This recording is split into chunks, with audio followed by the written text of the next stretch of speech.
খালি পেটে কিছু খাবার যেমন উপকারী, তেমনি কিছু খাবার আবার ক্ষতিকর।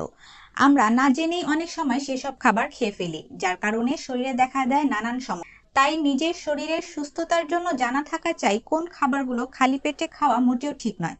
চলুন তবে জেনে নেওয়া যাক খালি পেটে কোন 5 খাবার ক্ষতিকর এবং এড়িয়ে চলতে হবে।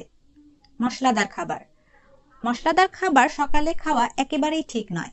সকালে যখন আপনি মশলাদার কিছু খাবেন, তখন তা আপনার পেটের আস্তরণের জ্বালাতন করতে শুরু করবে। এর ফলে পেটে অস্বস্তি সৃষ্টি হবে।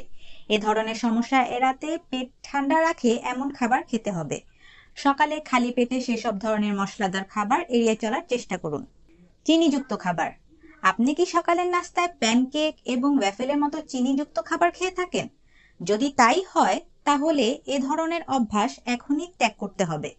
কারণ সকালে অতিরিক্ত চিনিযুক্ত খাবার কেবল ওজনই বাড়ায় না, সেই সঙ্গে আপনার লিভারের ওপর অতিরিক্ত চাপ সৃষ্টি করতে পারে। ঠান্ডা পানীয়। আপনার সকালের রুটিনে ঠান্ডা পানীয় যেমন আইসড কফি এবং জুস এড়িয়ে চলা উচিত, কারণ এ ধরনের পানীয় ভালোর চেয়ে ক্ষতি বেশি করে থাকে। ঠান্ডা পানীয় শ্লেষ্মা ঝিল্লির ক্ষতি করে এবং হজমকে ধীর করে দিতে পারে।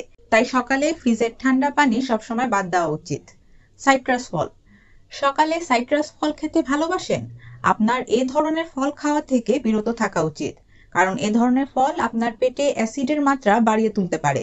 যখন এটি ঘটে, তখন আপনার হজম প্রক্রিয়া ধীর হয়ে যেতে পারে, যার ফলে আপনি অস্বস্তি বোধ করতে পারেন। কাঁচা সবজি। কাঁচা শাকসবজি আমাদের স্বাস্থ্যের জন্য দারুণ, কিন্তু খালি পেটে খাওয়া হলে তা ক্ষতিকর হতে পারে। এতে থাকা উচ্চ ফাইবার সামগ্রী পেট ভার করে ফেলতে পারে, যার ফলে আপনার পেট ফুলে যেতে পারে। তাই সকালে খালি পেটে সব ধরনের সালাদ খাওয়া এড়িয়ে চলুন।